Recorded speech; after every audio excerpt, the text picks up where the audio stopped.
800 years ago existed a man so powerful and so legendary that the world government had to completely erase him from history because just his tale alone is a threat. Even in 1000 chapters and 25 years into One Piece, we still know practically nothing about this man called Joy Boy. Well, except for his ridiculous strength.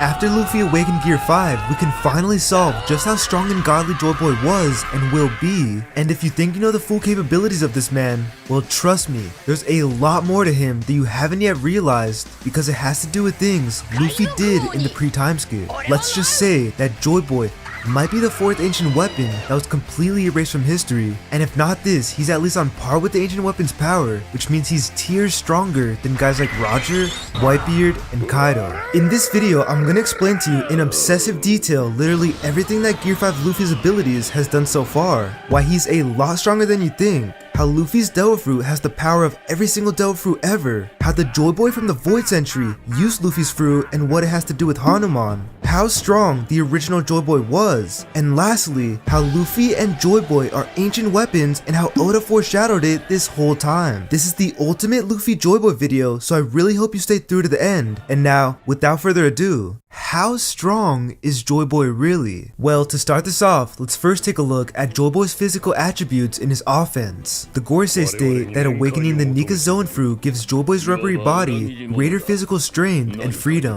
And you may think, yeah, that sounds about right, but let me prove to you why that's a major understatement. The very first thing we see Luffy do after turning into Gear 5 is grab Kaido with his bare hands, pull him out of Onigashima, leap him up into the sky, and then swing him around, going face first into the floor. Now just think about what Luffy actually did. He literally picked up a whole entire dragon, and since Kaido is roughly around 3,000 feet long, which is about 43 times longer than a fin whale, we can only assume that he's also 43 times heavier, which means he weighs about 3,900,000 pounds. That means that Luffy was swinging around almost 4 million pounds like it was nothing. Forget Pirate King, Luffy instantly became the bench press king after awakening the Gama Gama no Mi. And I mean, just look at Kaido's face during this. His dumb little scary face when he notices Joy Boy's power. Like, you have to be an absolute menace to even make Kaido shat himself. To make this all even crazier, I feel like there's a high chance the Joy Boy from the Void Century was a giant who ate the Gama Gama no Mi, since the government had to erase a whole century from history, which means that Joy Boy was probably alive for those 100 years. Knowing that giants live 3 times the span of human lives,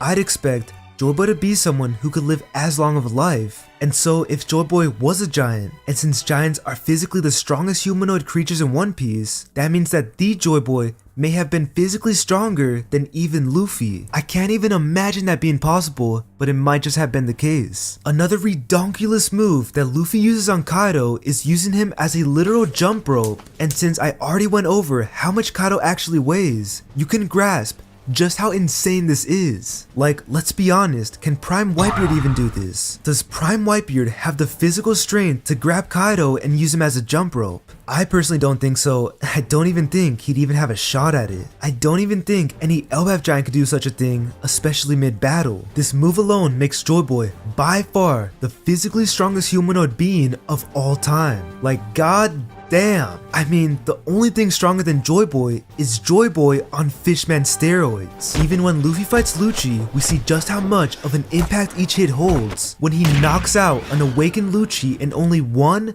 Gummo Gummo Don Rocket. The craziest thing about this is that Luffy one-shots him while literally laughing, showing that he's just toying with him and having fun. Notice how Lucci acknowledges how much force each of his moves has, showing that it's a power level that he's never seen before. And I mean, Luffy is so strong at this point that even his breath alone could probably knock out someone weak like Charlos. We know this is true since he can fly himself up into the clouds just by blowing. Another thing Luffy can do is turn into a giant in a split second, which gives him even greater force and power in his punches. We know Luffy gets ridiculously stronger when he does this, since in NS Lobby he states that when the air moves through his bones, it picks up power. If this already happened with Gear 3, I can't even imagine how much power he gained when doing it to his entire body. And with this ability, he literally has 0 weaknesses since he can adjust to fight any type of being no matter their size. However, the only weakness I would really say Joy Boy has is the fact that he can still get cut since he's rubber and he pretty much always has to dodge sword attacks. He can probably block them with strong enough armament hockey, but still, it pretty much is his only weakness. And now that we've looked at his physical strength in his offense, now let's take a look at Joy Boy's most underrated feat, which is his defense. So Luffy gets completely torched by Kaido's blast breath and then just completely rubs it off as if it was nothing. The reason this is so crazy is because Yamato acknowledges that Luffy took the full force of it, and she looks extremely worried, and I mean, she should be, because that attack would kill or severely burn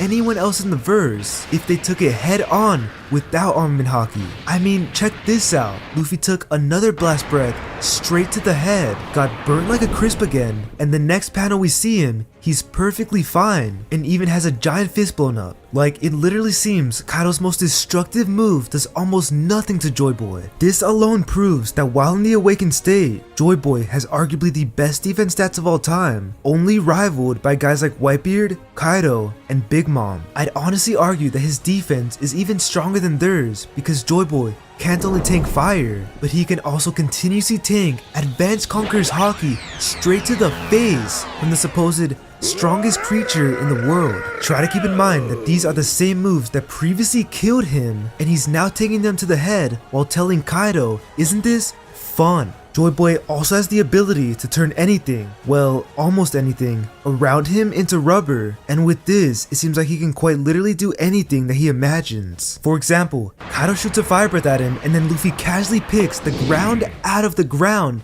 to block the blast, and not only that, but it even ends up shooting back at Kaido. This is literally so OP because this means that Joy Boy potentially has the abilities to use anyone's Devil Fruit abilities against themselves. And the reason I say only Devil Fruit abilities is because I don't think he'd be able to do this if someone put haki into their attack. Like, I feel like almost any non-awakened fruit would be useless against him because he seems to be able to both automatically regen from Devil Fruit powers and use his opponent's powers against themselves. Kind of like how Blackbeard nullifies the abilities of any Devil Fruit. I feel like the Awakening of Nika also does this in its own special way. If you think this is already too much power coming from an awakening, then wait, because not only can he turn people's own Devil Fruit moves against them, but he can also use their Devil Fruit powers or at least have moves inspired by his enemies. For example, he literally becomes God D Buggy for a little when he's able to pop his eyes outside of his body. In this panel, it also looks like he might even be able to remove his head from his body. However, it's hard to tell if his neck is connected to his head or not. Also, let me know in the comments, who do you have winning a fight to the death?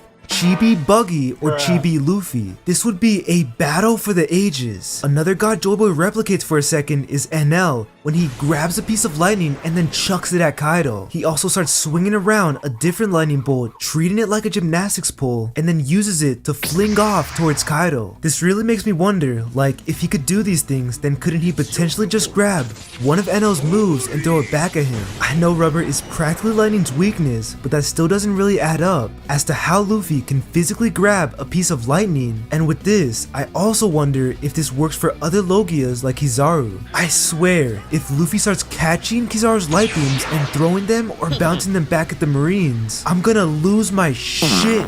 I mean, even before Luffy awakened, he was using Logia-like abilities like having fire surround his punches during Red Rock. There isn't really any explanation to this as of now, so maybe he's able to do this because of the abilities of the Nika fruit. And I mean, even from the early arcs, Luffy was smart enough to use water when fighting Croc, and who knows, maybe he could one day learn more water moves from his buddy Jinbei. Another Devil Fruit user Luffy tries to become is Tinplay Wapple when he becomes Astro World for a second. He also ages into an old man after using Gear 5, which is something that Bonnie's fruit does. Another character he seems to have inspired a move by is his best frenemy Bellamy, when he loads up his twisted legs and bounces off of them like a spring. I also wonder if Luffy will ever show us a move inspired by Whitebeard's Gurugura no Mi. Like, I feel like he should be able to turn the entire ground into rubber and then slam it with giant fists, making the rubbery ground shake at an unpredictable rate, ultimately leading to a man-made earthquake and making anyone standing on it lose their balance or fall. I really hope to see something like this happen because it would be a cool reference to Pop's beard. And so now that you see how he's able to creatively use other people's moves within his own, we see just how diverse his moveset really is. This is really good for combat because no matter who he's fighting, they can never guess his next move. And on top of that, he can specifically use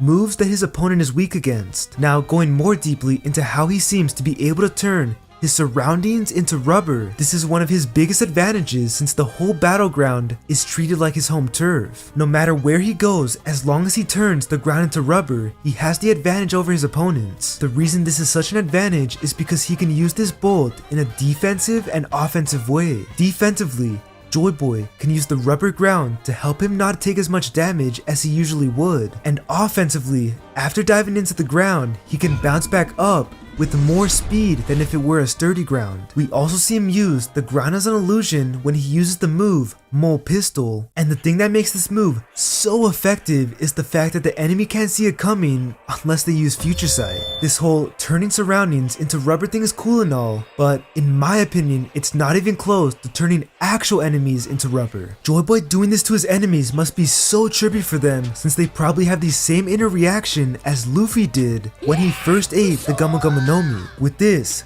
Luffy is able to catch him off guard, even if it's just for a split second, and we know how meaningful split seconds are in One Piece when Luffy literally died because he was caught off guard by the CP0 agent. And oh yeah, speaking of Luffy dying, this is another one of his ridiculous abilities since he has the power to come back from the dead. Remember how I was just talking about how Joy Boy has the power to use a bunch of Devil Fruit abilities? Well, he even has the same power as Brook since he has a second chance at life. It also does seem like he really did die since Kaido thought so, everyone on Onigashima thought so, and even Luffy thought so. I believe that in order to awaken Joy Boy, the user may have to die, so then the drums of liberation can naturally start playing. But now, going back to turning your opponents into rubber, this also helps out Luffy, since I'd expect him to be able to hit them harder with advanced Conquerors and Ryo. He's now able to just dig right into them, hitting spots that they've never felt before. And by the way, I also loved when Luffy punched through Kaido's face because it really reminded me of a childhood memory, watching Hercules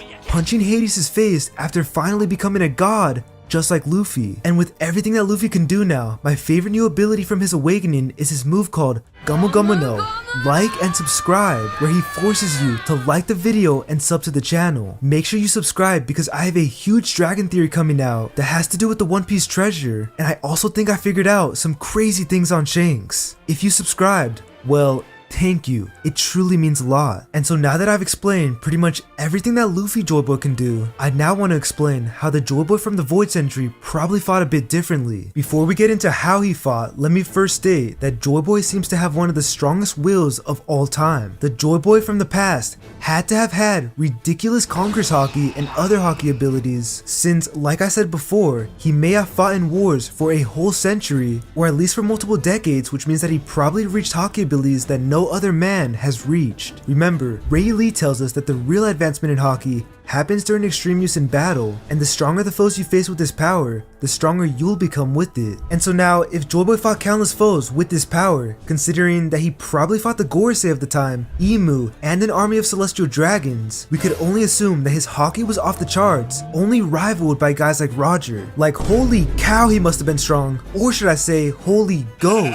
because this man must have been the greatest of all time. And Luffy himself will also one day achieve these abilities, as he too will need to defeat the current 5 elders, admirals, and Emu once and for all. I mean, Roger did say that someone is coming who will surpass even him, and by the end, I'd expect Luffy to be stronger than him and everyone who ever lived. Whitebeard also confirmed that Luffy will shoulder centuries of history on his shoulders and will challenge the entire world. As he carries on the will of the ancient kingdom, he himself must have the strongest will of all. Like, I mean, if you have the willpower to raise up Boa, then I'm pretty sure you have the willpower to accomplish anything. And now we could only merely speculate what Joy Boy could do with his Haki, so now let's talk about something which we can actually theorize on, which is how he used the Gumma Gumma no Mi. In chapter 1044, the Gorosei state that the Nika Zoan fruit gives the user a body with the properties of rubber, which allows him to fight however he wants. They then say that awakening brings his rubbery body greater physical strength and freedom, and that it is said that in all the world there is no power more ridiculous. After this, we see Luffy say that after awakening his fruit, he can finally do everything he ever wanted to do, which proves that only awakening allows this. The Joy Boy from the Void Century had these same abilities, but probably used them in completely different ways. ways, since another English translation states that in combat, the sun god is only limited by his imagination. Every single person imagines different things and uses their creativity in completely different ways, so we can only assume Joy Boy uses powers much differently from Luffy. I really do think that the main difference from the Joy Boy from 800 years ago and Luffy is that instead of punches, he uses his mace and sword. I mean, now that we know that Luffy is based off of Hanuman, the Monkey King in Hindu mythology, after he used the move Bajrang Gun, which is a reference to Hanuman, we can only assume that the mace that Nika held is based off of Hanuman's Gada. I mean, just look at it. Doesn't it literally look just like Nika's mace? And to top all of this off, I feel like the way he used his mace was just like how Goku used his pole. The reason I say this is because Goku and his pole are directly based off of Sun Wukong, and Sun Wukong is directly based off of Hanuman, and of course Luffy is based off of all three of them. Just like how Goku used it to stretch, I could definitely see Joy Boy using Gada in a very similar way. Like, I mean, his abilities should allow him to do so. He'd probably turn the mace into rubber, which would ultimately allow it to stretch and change shape, being able to do pretty much anything he wants to do. I also wonder how well of a swordsman he was, and if he could stretch out his sword in the same way that some Bleach characters do, like Ichimaru and Renji. Now that we know that the old Joy Boy probably fought in a completely different way from Luffy, it does seem like he has one thing in common besides Gear 5, which is Gear 4. On multiple occasions, Hyogoro states that Luffy's Gear 4 is exactly like the God of Fire. We later find out that this is true when we see that the people of Wano have a Gear 4 God of Fire balloon during the Fire Festival. The thing that makes this interesting is the fact that the people of Wano have never met Luffy or heard of him since their country is a closed border. This proves that they worship a god from the past that also went into Gear 4, and I'd really expect it to be Joy Boy. It even seems like the Fire Festival is a festival for this fire god, and I feel like these traditions were passed down from the Void Century. Now, if Joy Boy did have Gear 4, I wonder if he also had Snake Man, and if he used it in the same way as Luffy. Let me know what you guys think about Joy Boy's fighting style down in the comments. And now let me tell you about his true power from within and how he's basically an ancient weapon. So the first reason he's on tier with the ancient weapons is because he had and will have the One Piece. Now, why does this matter? I mean, we don't even know what the One Piece is,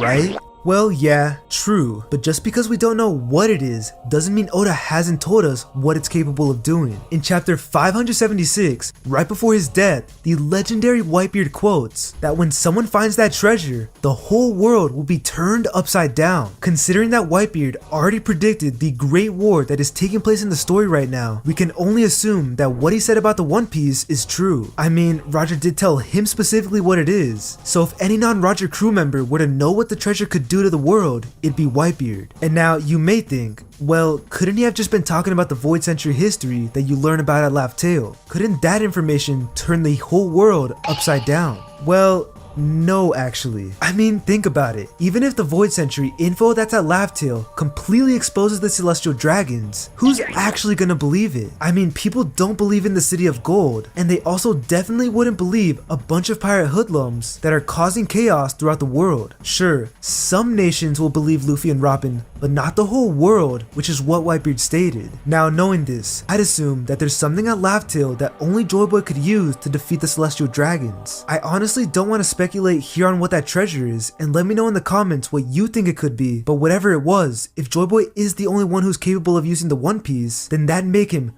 by far, the most powerful man on the planet and on the level of each ancient weapon. I mean, the ancient weapons are described as being able to destroy the world, which is pretty much what Whitebeard said the One Piece will do. Odin also said that there's a day where the world will be overturned, and I'd expect this day to be the very day that Luffy finds the One Piece. Now, this alone makes Joy Boy on the level of an ancient weapon, arguably even a little more powerful. However, there's something else that makes him so ridiculous to the point where he's probably 5 times this. So in Roger's flashback, we see the Sea King say that their sovereign will soon be born, and another sovereign in a distant sea will also be born, and soon the day will come where the two sovereigns shall meet again. Roger realized that one of the sovereigns was Poseidon, while the other was Joy Boy. Knowing this, we can assume that both Joy Boy and Poseidon are always born or around in the same era, and with this, I'd also assume the other ancient weapons being Pluton and Uranus are also accessed during the same era. Robin even states that for whatever reason, long in the past, there existed powers deadly enough to destroy the world. 3 ancient weapons bearing the name of gods. Is she hinting that the 3 ancient weapons only existed back in the day and haven't been awakened since this era began? I mean, think about it. It seems like Poseidon hasn't existed in 800 years, and it also seems like Pluton hasn't been awakened in 800 years. Now, although we don't know what Uranus is, we could only assume it'd be the same for it. Also, what if I told you that this information from Roger's flashback and Robin describing what the ancient weapons are proves to us that there's a 4th ancient weapon that was completely erased from history? Just like how Robin states that 3 ancient weapons bear the name of gods, this 4th ancient weapon is the exact same. In fact, if we look deeper into it, Poseidon is the Greek god of the sea, Uranus is the Greek god of the sky, and Pluton is the Greek and Roman god of the underworld. So what do these 3 gods have in common? Well, they're all Greek gods and have Greek names. So if the 3 ancient weapons have Greek names based off of gods, then I would also assume the 4th ancient weapon to have a Greek name that's based off of a god. This 4th ancient weapon in fact goes by a Greek name, and he's known as sun god Nika. He is inspired from the deity called Jesus Christ, and we know this to be true since the Greek crosses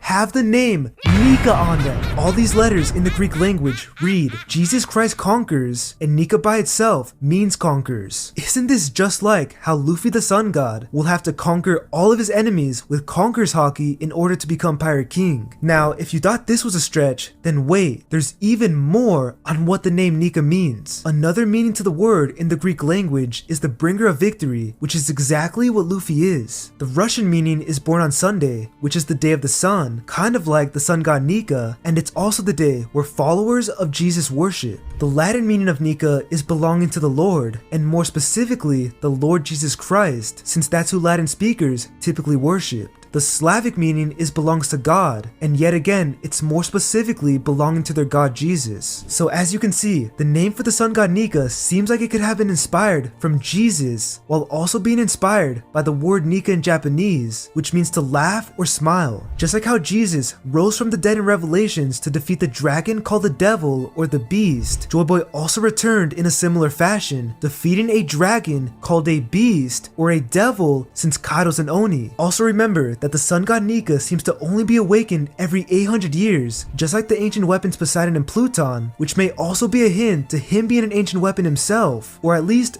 basically an ancient weapon. And remember, Nika is also literally known as being the sun god, just like how the ancient weapons are gods of their own. And now you may be wondering, okay, so if Joy Boy is practically an ancient weapon, well, what's his special power? Like, what does he have that has the power to destroy the world? I mean, there's no way his devil fruit abilities and Haki alone are as powerful as something like commanding all the Sea Kings. Well, just like how Poseidon is a natural force in the world, which is to command the Sea Kings, I think Joy Boy is also a natural force in the world, which is the force of bringing people together and liberation. With this, Joy Boy will end up being 5 times stronger than each ancient weapon and the One Piece, since he's the one who brings them all together and befriends them. Think about it, Luffy is the one who saved Fisherman Island, befriended Poseidon, and was even the reason Shirahoshi awakened Poseidon's abilities. He's also the same dude who's allied with people connected to Pluton, which would be Vivi, Frankie, and Momo. And on top of this, in a way, he even saved Pluton, since Wano is Pluton. He'll probably do a similar thing with Uranus, and if Uranus has anything to do with the Sky or Skypiea, well,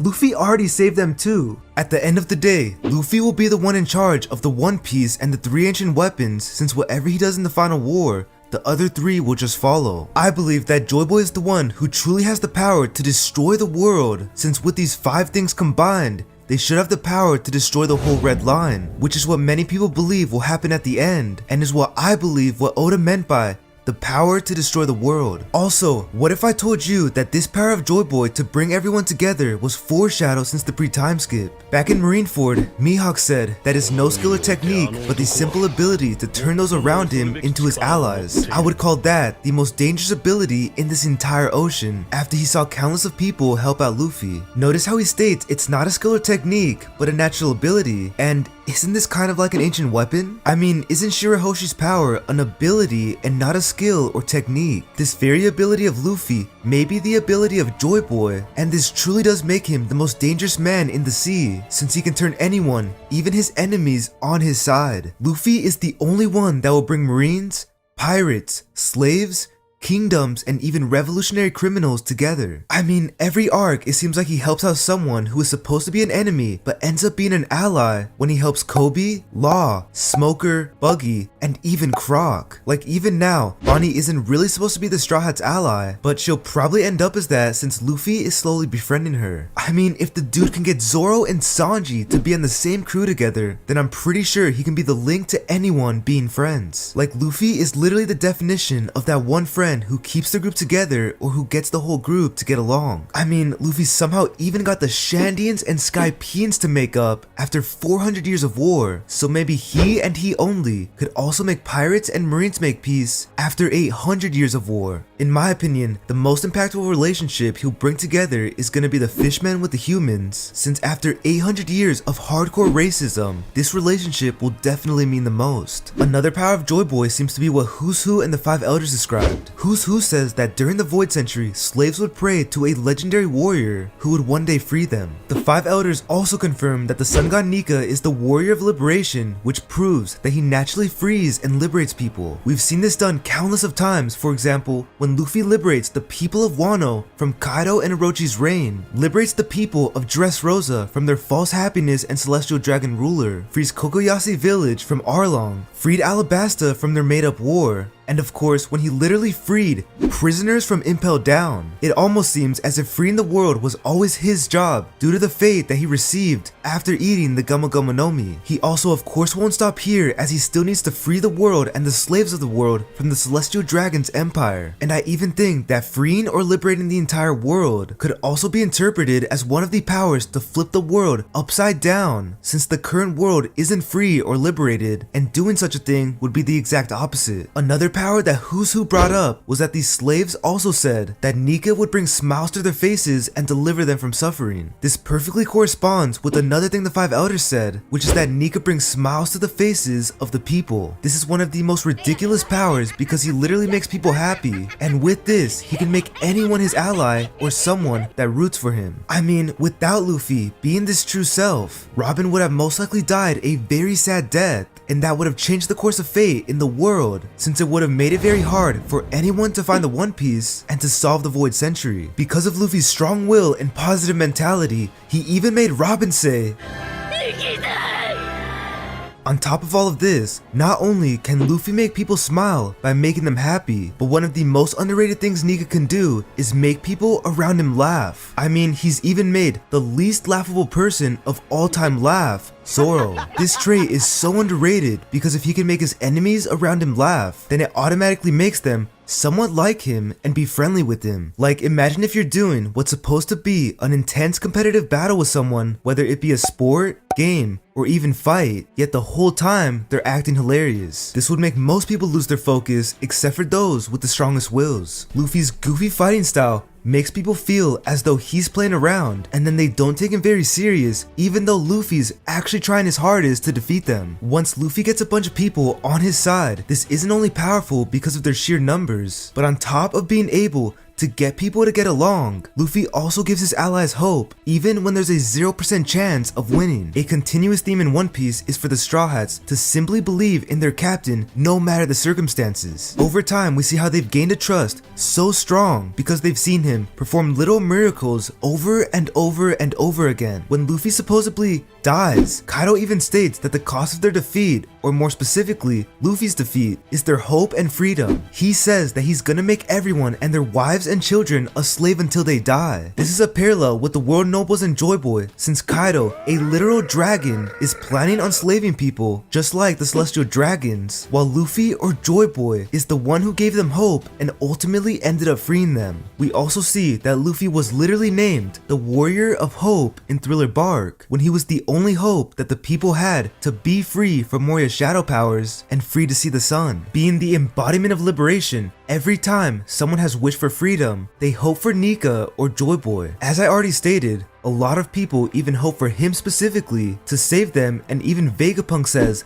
that as long as people hope for Nika, his existence will never truly disappear. Hope ultimately makes people stronger since they have something to believe in, which gives them more willpower. My last main reason for Joy Boy being equal to that of an ancient weapon has to do with his observation haki ability that hasn't yet been explained. In case you forgot, back in Wano, as Luffy was defeated by Kaido and sinking deeper into the sea, he ended up communicating with Momo telepathically. This doesn't really make any sense since, first of all, he's completely knocked out, and he shouldn't even be able to communicate at all. I mean, even if he was conscious, this still doesn't make too much sense, since guys like Odin, Roger, and Momo hear it, but they've never actually used it to communicate back with someone. Even when Shirahoshi and Momo speak to the Sea Kings and Zunisha, they do so by using their mouths in real voice, and not by using observation haki or telepathic messaging. To make matters even crazier, not only can Luffy do this telepathy with Momo, but it also seems like he can do it with literally anyone. Even Lost Crew, who's never shown any signs of being able to hear the voice of all things, or even being strong with haki, but somehow even they were able to hear Luffy's voice while he was sinking to his death. This ability seems to be the opposite of Ice's ability in Skypiea, since she was born with the ability to hear everyone's voice around her, even without training, while Joy Boy seems to be born with an ability that allows him to communicate telepathically with people. This basically makes him an ancient weapon, since we know that only the Sea Kings and Zunisha can do it, which many believe to be connected to the ancient weapons. Also, as Luffy becomes the greatest warrior of all time, he will most likely use this ability in war while commanding people what to do. Imagine him communicating telepathically while also playing the drums of liberation. Everyone will know when he's coming, and the celestial dragons will fear the very sound of the heartbeat. And now that we know that the elders may be based off of celestial bodies in the solar system, let me ask you this: what's the most important and most powerful celestial body that keeps the solar system together? Well, that would be the sun, and that is why the celestial dragons fear the sun god so much. They know that his light can shine the truth on the world, and that he's the only one who can defeat them. Also, now that we're getting closer to Elbaf, I really feel like we're gonna learn a lot about the original Joy Boy and Sun God in that arc. The reason for that is because it seems like Joy Boy may have connections to the Norse god Odin, since Odin was known for wearing a straw hat. Odin's name also translates to Master of Ecstasy or Master of Overwhelming Joy, which is quite literally the same thing as Joy Boy. There's a whole lot more to the Odin Joy Boy connection, and if you want my whole theory on it, click on this video right here. I promise it's even better than this video's theory.